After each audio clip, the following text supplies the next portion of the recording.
Bonjour à tous et bienvenue dans votre émission 100% Quintet. On va prendre la direction ce vendredi soir de l'hippodrome de Paris-Vincennes pour une épreuve extrêmement ouverte. Vous allez pouvoir le constater dans quelques instants. C'est le prix Diotima qui nous attend. Alors c'est une course réservée à des chevaux d'âge. Ils ont entre 7 et 10 ans inclus et n'ont pas gagné 177 000 euros de gains. La distance est de 2100 mètres. On est sur la grande piste bien sûr puisqu'il y aura une évidente luminosité aux alentours de 20h15. C'est l'heure de départ. Et donc 60 000 euros d'allocation pour cette course qui est très ouverte. Je le disais, on va tout de suite s'en rendre compte avec le tableau des partants. On voit tout de suite dans cette première moitié du tableau Emilia Segic, Duc de la Mortrie, Extra du Château qui sont 3 chances régulières en première ligne, avec ensuite des chevaux un peu plus difficiles à cerner comme le 4 Bebop Marceau qui est le seul 10 ans de la course, le 5 Early Dream en théorie aurait une première chance, mais alors est un cheval qui pose beaucoup de soucis à ceux qui le suivent puisque il n'est pas des plus réguliers et en plus même s'il est en première ligne, rien n'est acquis d'avance avec ce pensionnaire de Luc Rollens. Dollar du Plein qui est bien engagé au gain, D de Belway est un petit peu à l'extérieur comme le 8 de Stossic Geloka et le numéro 9 Elmika de Viette qui devra elle s'élancer tout en dehors de la première ligne. À partir du numéro 10 on passe à la seconde ligne derrière l'Autostar avec Electrical Storm, c'est un Hongre de 7 ans qui a quelques performances à faire valoir. David Thomas sera au sulky. Seconde moitié du tableau avec toujours des concurrents de la seconde ligne comme le 11 Domingo Delou, un cheval qui contrairement à ce que montrent d'ailleurs ses dernières performances, disqualifié 5e, premier disqualifié, est un cheval plutôt sérieux.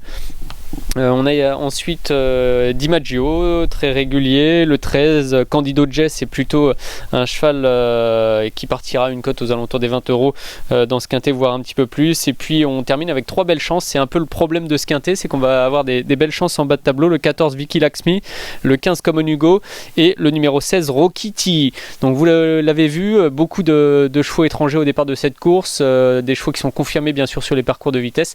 Et le papier qu'on annonce maintenant n'est pas si facile à faire. Voici le papier.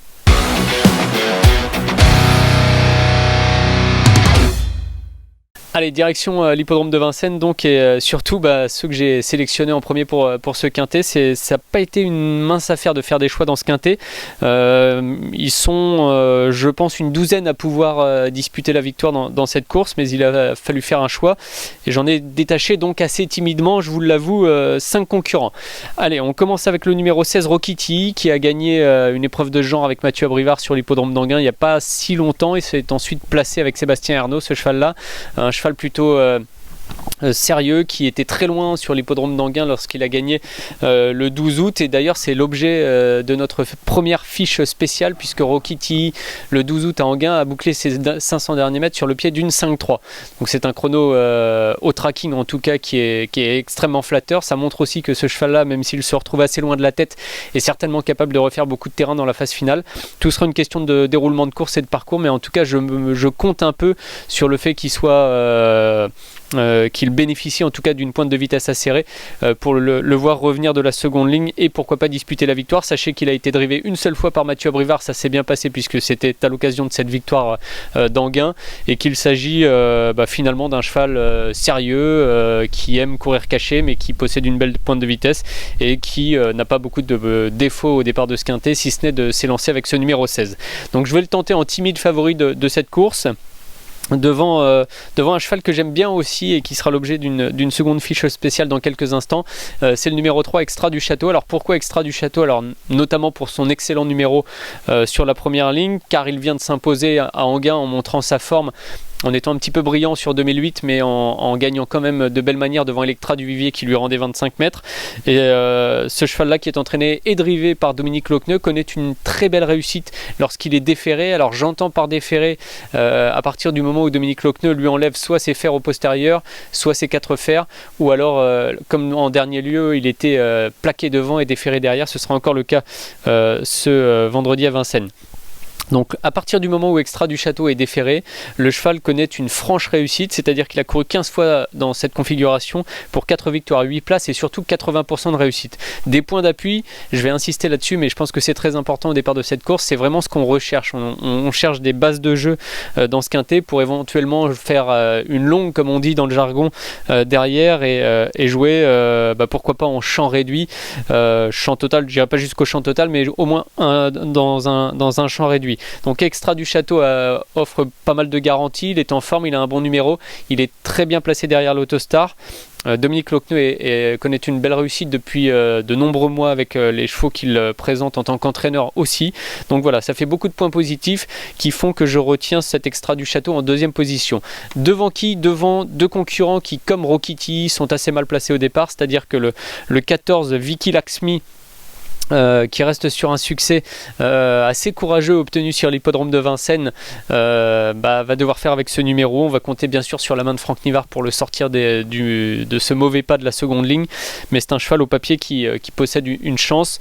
C'était déjà bien lorsqu'il avait fini 4e l'avant-dernière fois, même s'il avait un petit peu craqué aux abords du poteau, mais je pense que sa victoire de la dernière fois sur le pied de 12 lui confère une chance très régulière.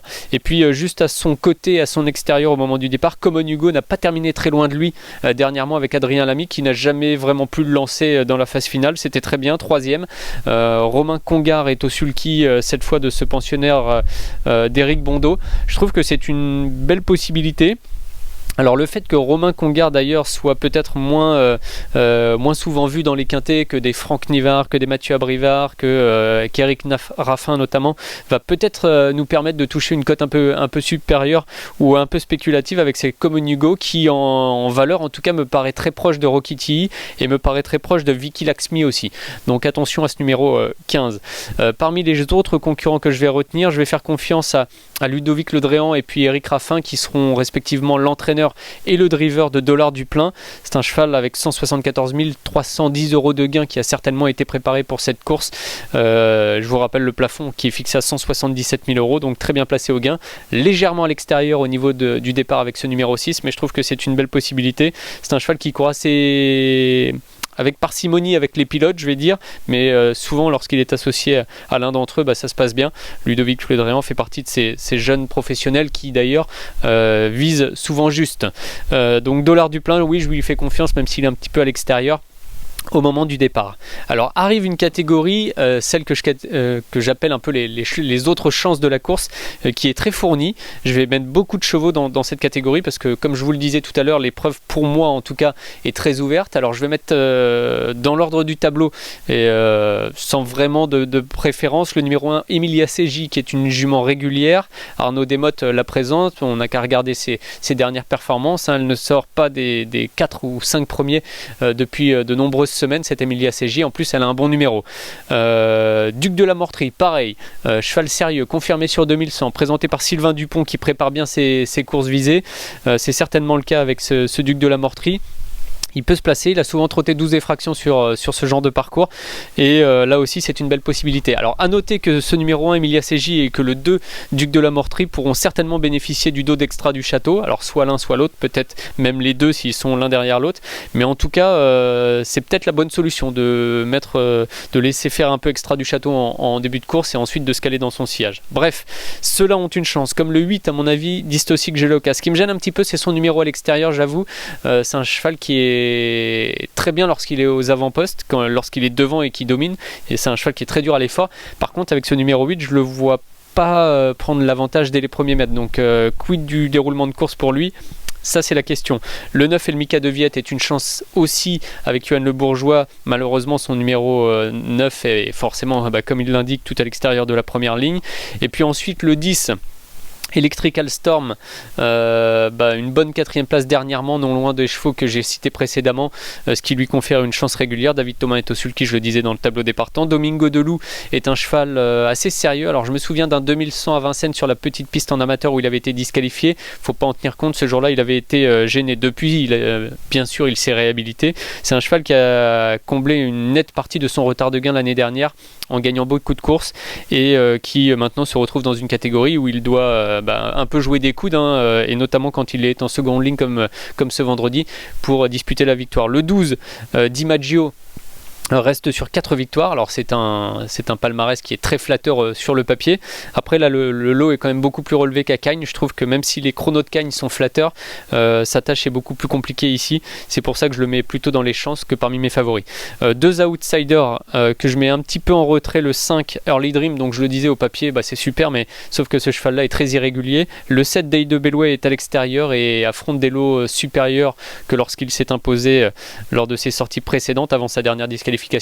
Et puis deux chevaux que j'écarte, le 4 Bebop Marceau et le numéro 13 Candido Jess, qui pour moi sont des chevaux, je parlais de champ réduit tout à l'heure, on peut les écarter sans hésiter de ce champ réduit.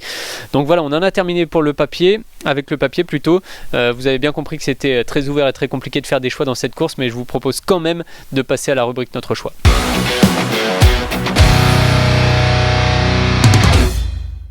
Et donc c'est l'heure du choix, donc sans hésiter, enfin si, avec beaucoup d'hésitation, mais sans tarder plutôt, je vous propose mes 5 favoris. Alors le 16 Rokiti, le 3 Extra du Château, le 14 Vicky Laxmi, le numéro 15 Common Hugo, et je termine avec le 6 $ du plein.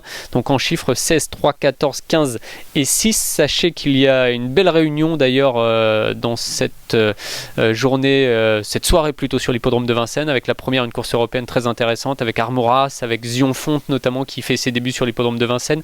On aura eu un prix Hervé Serran-Maillard, la deuxième, qui sera certainement riche en enseignements, puisque le prix de Normandie se profile à l'horizon, que certaines des candidates présentes au départ de cette course, je pense notamment à Gladys Desplaines et à Grand Villesse Bleu, qui feront partie des favorites dans une quinzaine de jours, elles vont profiter de cette course pour monter en puissance.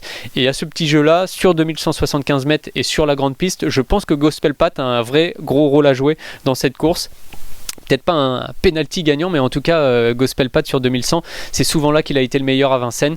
Il n'a pas été revu depuis de nombreux mois, mais je fais vraiment totalement confiance à Laurent Abrivard pour l'avoir préparé au mieux pour cette course. C'est un cheval qui, à mon avis, va pouvoir déjà bien se distinguer ce vendredi sur l'hippodrome de Vincennes. J'espère que vous avez pris plaisir à suivre cette émission 100% Quintet. Je vous donne rendez-vous peut-être vendredi sur l'hippodrome de Vincennes, ou très vite, puisque je reviendrai vers vous avec l'étude du Critérium des 5 ans, qui sera vraiment un joli quintet pour ce samedi, toujours sur l'hippodrome de Vincennes. Salut à tous.